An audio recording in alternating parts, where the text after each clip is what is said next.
No vídeo de hoje eu vou falar sobre essa queridinha da Bolsa de Valores, a ISA-CETEP, também conhecida como Transmissão Paulista, Código de Negociação TRPL4.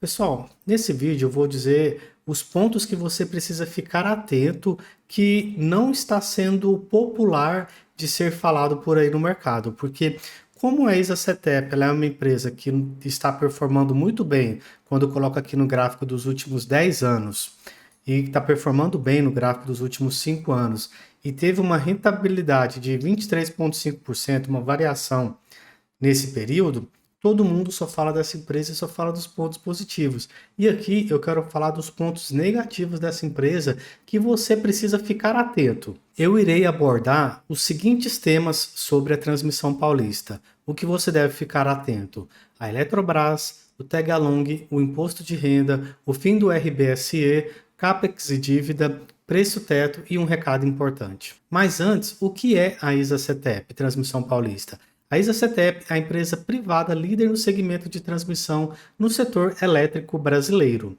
A companhia atua em 18 estados do país e é responsável por aproximadamente 30% de toda a energia elétrica transmitida pelo Sistema Integrado Nacional. Então você note aí que é uma empresa muito grande e com uma ótima atuação no país, atuando em 18 estados. O primeiro passo é a questão da Eletrobras. A Eletrobras ela é dona de 35% do capital da ISA-CETEP e ela comunicou que o Conselho da Administração havia autorizado a estruturação da potencial oferta pública de ações secundárias de suas ações detidas na empresa de transmissão. O que é isso? Ela disse que foi aprovado pelo Conselho de Administração que eles iriam vender a parcela deles de 35% da ISA-CETEP, né? Então, qual que é o problema disso, pessoal? O problema disso, eles podem, com isso, fazer uma pressão de venda tão forte que vai jogar o preço do mercado lá para baixo, tá? Eles desistiram dessa ideia, porém, isso pode voltar a ser ventilado. Não há hoje nenhuma expectativa disso. Por que que pode voltar a ser ventilado, pessoal? Olha só onde que a empresa está hoje. A empresa está próxima da máxima histórica, certo? Ela está custando aqui 25,15 e a máxima histórica dela foi de 26,94. Então, poderia ser um excelente momento de realizar parte dessas ações. E nisso a gente tem um segundo problema. Se vender, a empresa ela não tem tag along.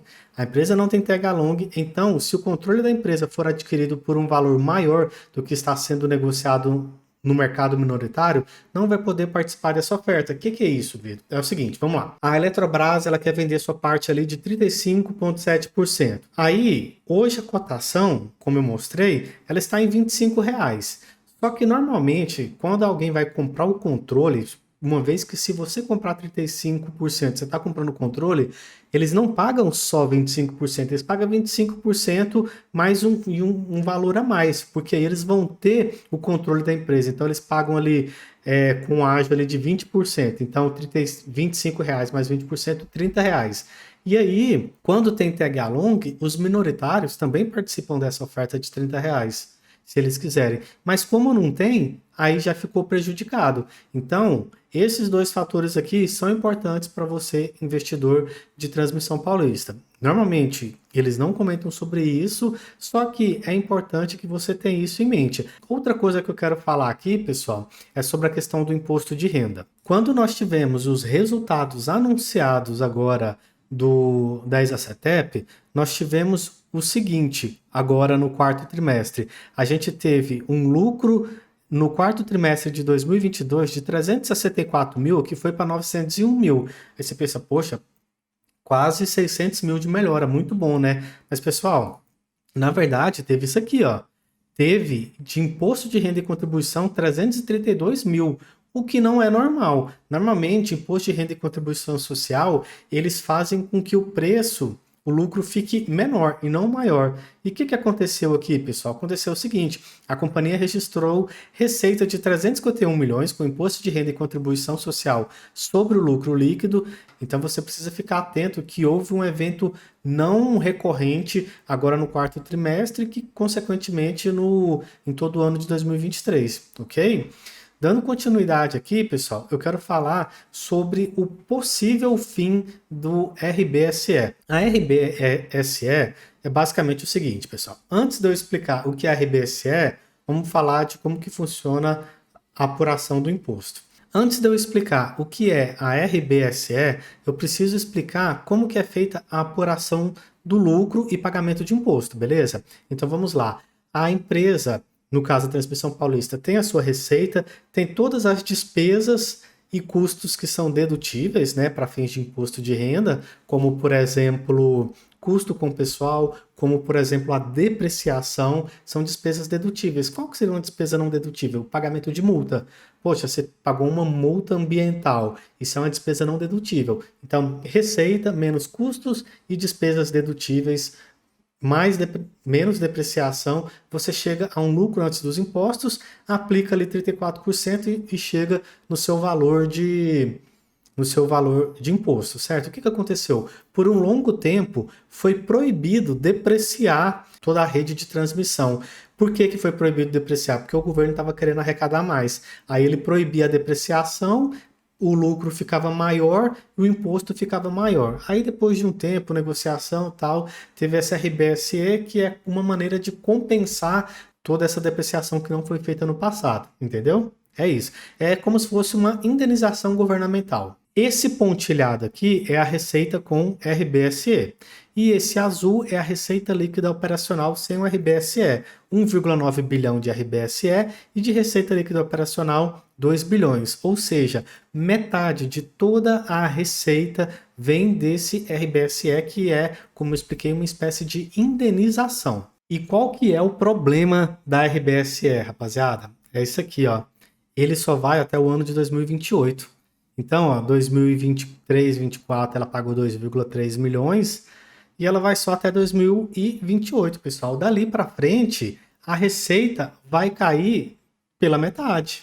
Eu não mostrei? De total de receita, 1,9 bilhão foi de RBSE e 2 bilhões foi da receita operacional líquida das operações. Então vai cair demais, pessoal. Demais a receita. E você precisa estar atento a isso, tá? Pode ser que todo esse dividendo que você hoje tanto gosta da RBSE, ele caia bastante. E já que estamos falando de dividendo, apenas dando uma passada rápida aqui, já que esse não é o objetivo do vídeo, o dividend yield atual está em 8,76, o dividend yield médio dos últimos 5 anos 8,13, o que é bem interessante, né? Quando você vê esses meses que paga menos aqui, 6,69, 6,26, teve um que foi bem fraco, né? 2022 4,62, mas em 23 já voltou a 8 e teve um bom pico em 21, 14% e em 18, 18%.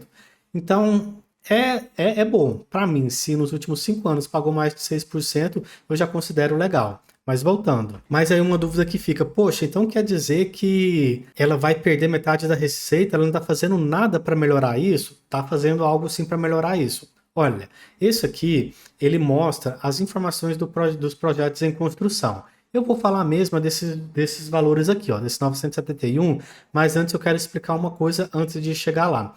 O que acontecia lá nos projetos mais antigos, como por exemplo aqui, vamos dar um exemplo aqui desse aqui, ó, o Tibagi, certo? O que aconteceu nele? O investimento previsto pela Enel era de 134 milhões de reais. Só que eles investiram, foi necessário só 117. Uai, como assim? Uai, é o seguinte, a ANEEL fez uma estimativa de gastos e eles conseguiram economizar. Eles foram atrás, eles correram atrás de desconto, eles deram enxugada em gastos, e eles conseguiram fazer algo mais barato. E o que isso impactou? Uma eficiência de 20% contra, e isso gerou uma RAP. O que é uma RAP? Uma receita anual permitida de 21 milhões. Então, ela tem que ter o primeiro ganho que ela tem é o tanto que ela economiza em relação ao tanto que é esperado de gastar dela. E note aqui que antes ela tinha boas economias, e essas boas economias, ó, 20%, 41%, 46%, 53%, 21%, isso aqui gera um bom retorno, um bom resultado para a empresa, né? Mas antes de eu chegar nesses projetos em construção aqui, o que eu quero falar?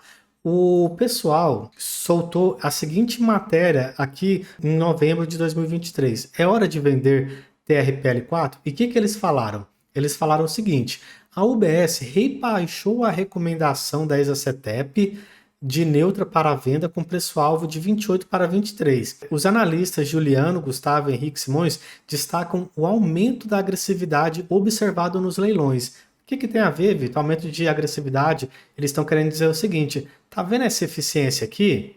Eles estão sendo tão agressivos para pegar os projetos que eles estão ali no limite. Eles vão tirar ali no máximo 9%, 20%. É isso que eles estão dizendo. Como o pessoal está muito desesperado para lá em 2028 compensar toda aquela RBSE que eles irão perder, eles estão sendo muito agressivos e a taxa interna de retorno deles vai cair, aliado ao potencial de uma revisão negativa da rede básica do sistema existente, a RBSE. Ou seja, já não bastasse isso, aquela expectativa do RBSE aqui, existe uma possibilidade disso aqui ser revisado para baixo, porque isso aqui leva em consideração o WACC, que é a expectativa de retorno, e pode ser que tenha uma revisão desse WACC, e tendo essa revisão, isso aqui vai cair, pessoal.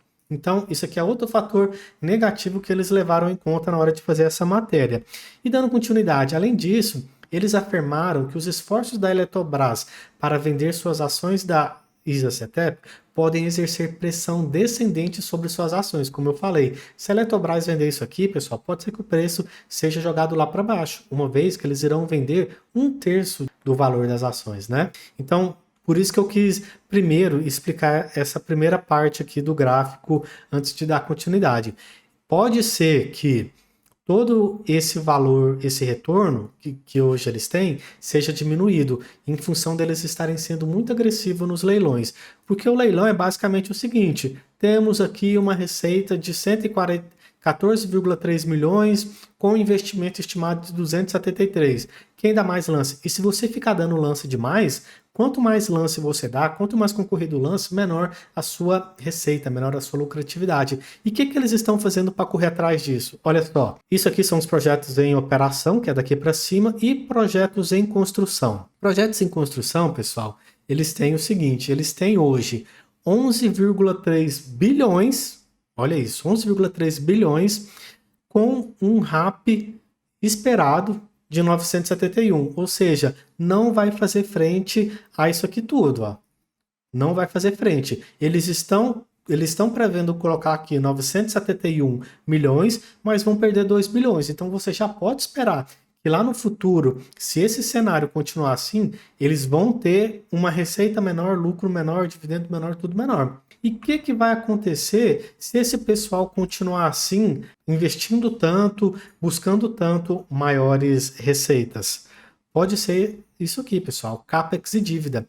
Eles vão precisar investir aqui aproximadamente 11,3 bilhões. E o que vai acontecer com o endividamento da empresa? O endividamento vai estourar. Hoje, que todo mundo até fala mal da Taesa por conta do endividamento, vai falar muito mais mal da Transmissão Paulista, que o endividamento vai ficar ainda maior, pessoal.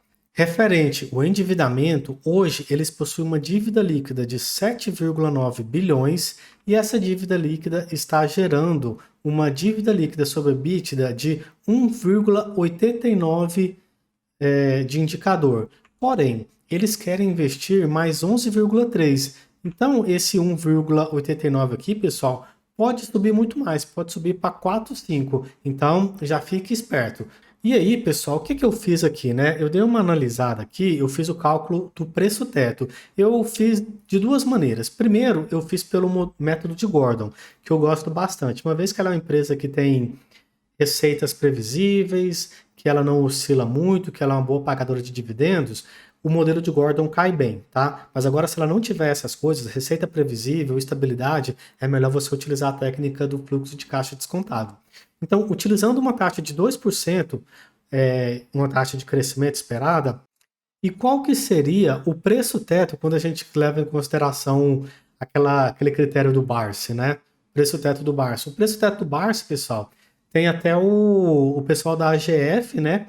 Que é da família do Barsi, que eles fazem esse cálculo, eles até disponibilizam para o pessoal. Aí eu vi esse vídeo aqui do Investindo com Estratégia, vídeo recente, ó, 24 de fevereiro, a Transmissão Paulista está aqui com preço teto de R$ 33,05, utilizando uma margem de segurança de 30,66. Então, utilizando o modelo de Gordon, tá caro? Utilizando essa estratégia aqui do preço teto, ainda dá para comprar mais. E aí, pessoal, cabe a você, tá? Porque a ideia desse vídeo aqui não é fazer uma recomendação nem de compra e nem de venda. A estratégia desse vídeo é que você fique atento a todos esses fatores negativos, todas essas coisas ruins que podem afetar o seu bolso no futuro, tá? Se você ficou até aqui, compartilhe com algum amigo que você acha que vai gostar desse vídeo. Comente alguma coisa para me ajudar no engajamento, beleza? E se inscreva no canal se você ainda não está inscrito, já ative as notificações. Muito obrigado por ter ficado até aqui. Meu nome é Vitor Faustino e essa foi a minha contribuição.